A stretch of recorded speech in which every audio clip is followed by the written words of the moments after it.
wealthiest country. So just I think in terms of how much you can charge here is different than in other countries around the world, but also just the time barrier. You only have certain hours that you can work here, which maybe you're available to work other times that, you can fill with people in other countries. Somewhere else, mixing work that, can be kind of, you'll have it in 3 months. I don't know how that business model would look, but I think those are 3 areas of my life that I would love to grow exponentially in the next year and the next 10 years for sure. Yeah, it sounds to me like, we were talking about time management, but it sounds to me like time management is going to be a fundamental thing for you, because it sounds like your life is a little bit all over the place in terms of like... Yeah, which is something that I found just in my own life, like psychologically, like when things get nuts, I have a tendency to let things get nuts. Like when things are, when all the kids are sick and just everything is just crazy at home, like I eat less healthy. I stay up later. I drink more alcohol. Not that I'm not an alcoholic, but like, 1 glass of wine will turn to 2. I spend more time zoning out on Netflix and YouTube. Like I allow my life to sort of be disintegrated because there are so many things in it that are already disintegrated. But I've realized that that's a pitfall for me. And so I now know that when things in life become hectic and crazy, I have to buckle down more. I have to be much more on top of what I eat, much more on top of what I'm doing on the internet, much more on top of how I'm spending my free time. And I found that time management is such an antidote to quote Jordan Peterson, is such an antidote to chaos in my own life, where my tendency is to sort of just let things go. If I can just buckle down and stay on top of things, try much harder during those times of chaos, I feel better and I can get so much more done. To use that time to be productive as opposed to, self-soothing, I guess would be the formulation. Yeah, totally. Yeah, and as I was saying before, like it's like, these massive corporate social media conglomerates are like interested in stealing our attention. So it's like, it's really important to avoid that. It's like Facebook wants you to be on Facebook as much as possible. That's why they've made That's how they make money. So addictive. And yeah, it's pretty upsetting if you think about it. So yeah. Let's take this as a dual goal, you know what I mean? For both of us to be off of social media to just spend less time on social media, to get less absorbed by our phone. Like my wife's called me out on it recently. Like, yo, Ben, you've been like getting worse on the phone recently. Like you're getting caught up in it more than you used to, and she's absolutely right. And I have no excuse. It's just it sucks you in. The WhatsApp. I get a WhatsApp from a client. Next thing you know, I'm on Facebook. Like, how did that happen? Like we said already. So yeah. Yep. Let's make a goal for the next year, the next decade, to spend less time on things that don't actually help us and just waste our time. Yeah, like if I'm going to be on Facebook, like under the pretext of business or work, so let's keep it to business or work, Dope, man. Yeah, also I haven't figured out Instagram it. I have no idea how that thing works. I'll tell you about it afterwards. I am lost on that. I feel so old. Dude, you're younger than me. I know, but like, I'm just not. Okay, man. So what are you most excited for this coming decade? Just seeing what this decade holds in store. Like, granted, this last decade was probably the craziest of my life. That was marriage. That was first 2 kids. That was like, But I think, like, professionally, this next decade is going to be the most crazy, because I can't think of a better word. I guess the most, impactful, interesting, whatever the word is, because I'm at a place right now where, like, I have no more school to do, unless I want to go back, which I don't ever want to go back to school. Me neither, man. Anyway, but yeah, so I think just what I'm most excited for is just to see what happens. There's so many different things that can happen, so many different roads I can take, so many different ways in which things can happen. Like, even if, the end goal is to make a full-time living from audio. That's great. There are so many ways which that can happen. You know, what person do I know will give me more opportunities to do that? How can I help other people? What's life going to look like? You know, I have a dream to go to NAMM sometime. That'd be great. That's a goal. Yeah, just what I'm most excited for is just to see what happens. Nice, dude. Yeah. Yo, man, you didn't ask me about my goals. I'm so sorry. You're so right. I'm not good at this interview thing. What are your goals? Well, hold on. There are a few questions you haven't answered yet. Okay. I haven't answered yet. That you haven't answered. So we're not going to get into your whole backstory because I feel like that'd be really time consuming. And no, we're not going to get into my backstory. Unless you want to. No, I don't want to get into my backstory. But so what are you most proud of in this last decade? What am I most proud of in this last decade? Yeah, I'm turning this around on you. Oh, snap. It's so much harder to answer than it is to ask. I know. Yeah. I think I'm proud that I've served so many people with music. I've played probably 500 weddings or something in the past decade, and that's 500 couples that I made their day. I've helped, produce people's records that they're proud of, that they're showing people.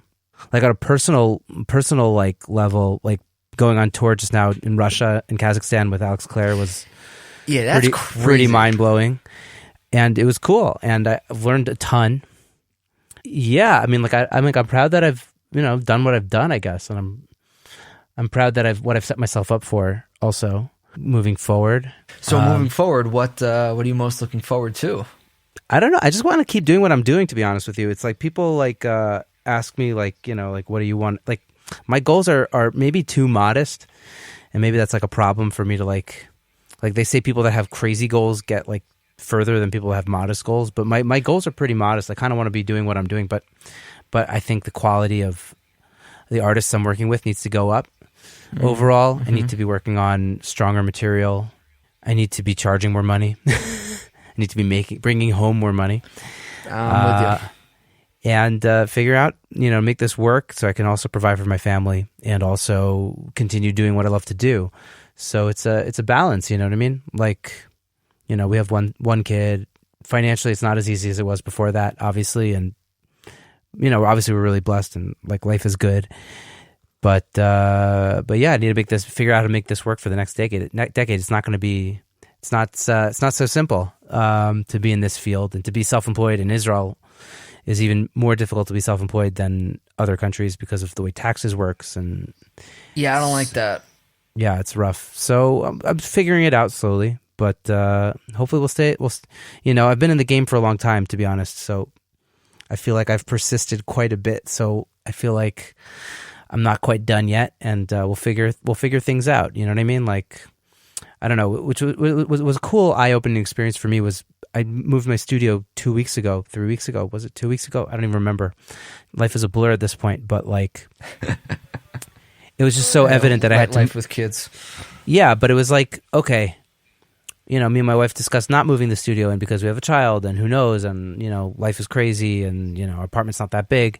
And then once construction started above the studio I was in, I was okay, doesn't matter. I got to move. Right now, this is what's right. So I moved the studio, and who knows if it's going to be right in a year, but it is right now.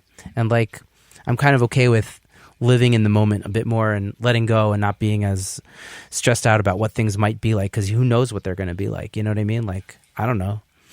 I know what it is right now, and I can only set myself up, the best possible way for the future to the best of my knowledge. But who knows? Life has a million forks and twists and turns, and so.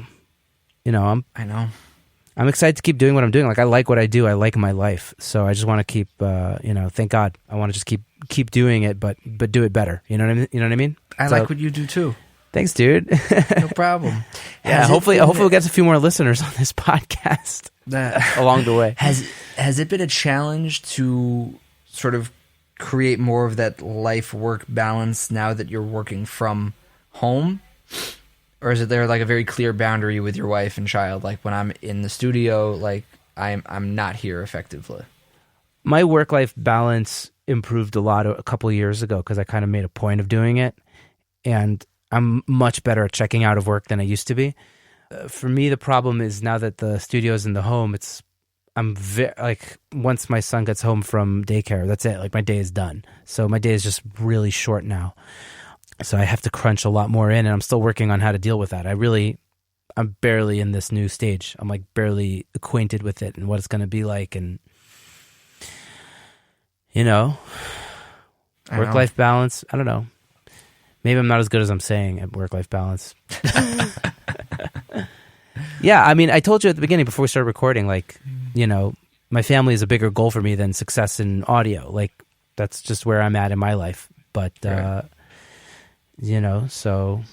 It's funny what happens when you have kids. Like, I just want my kid to have a good life, man. Like, I don't care how it happens. That's the priority.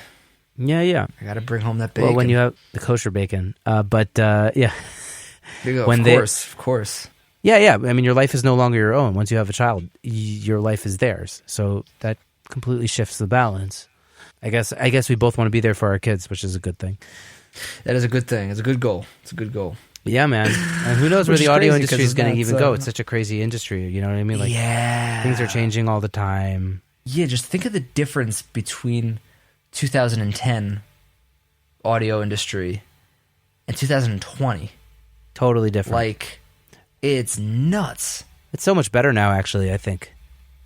100%. And I think, just in terms of like, what I like is companies are getting really creative with software.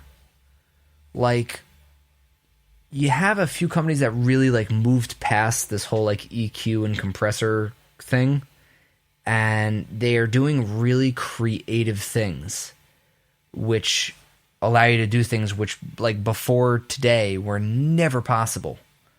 And those are the kinds of things that I'm really interested to see what happens.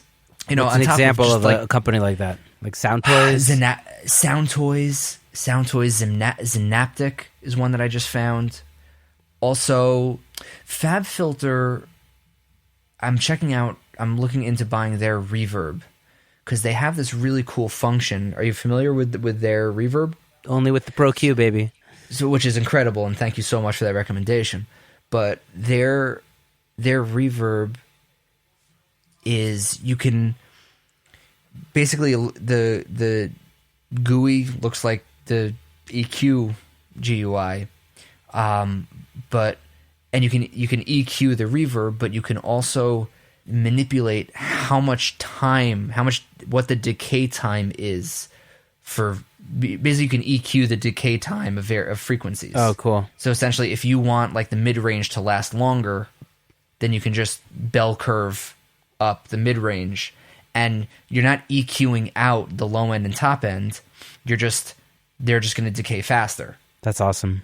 Yeah, which that's the kind of thing, like, that's just a really creative new thing that you can do with reverb that was never possible before, Yeah, man. There are these companies that are really just like rocking the creative end of audio, like Sound Toys. I love everything that they do.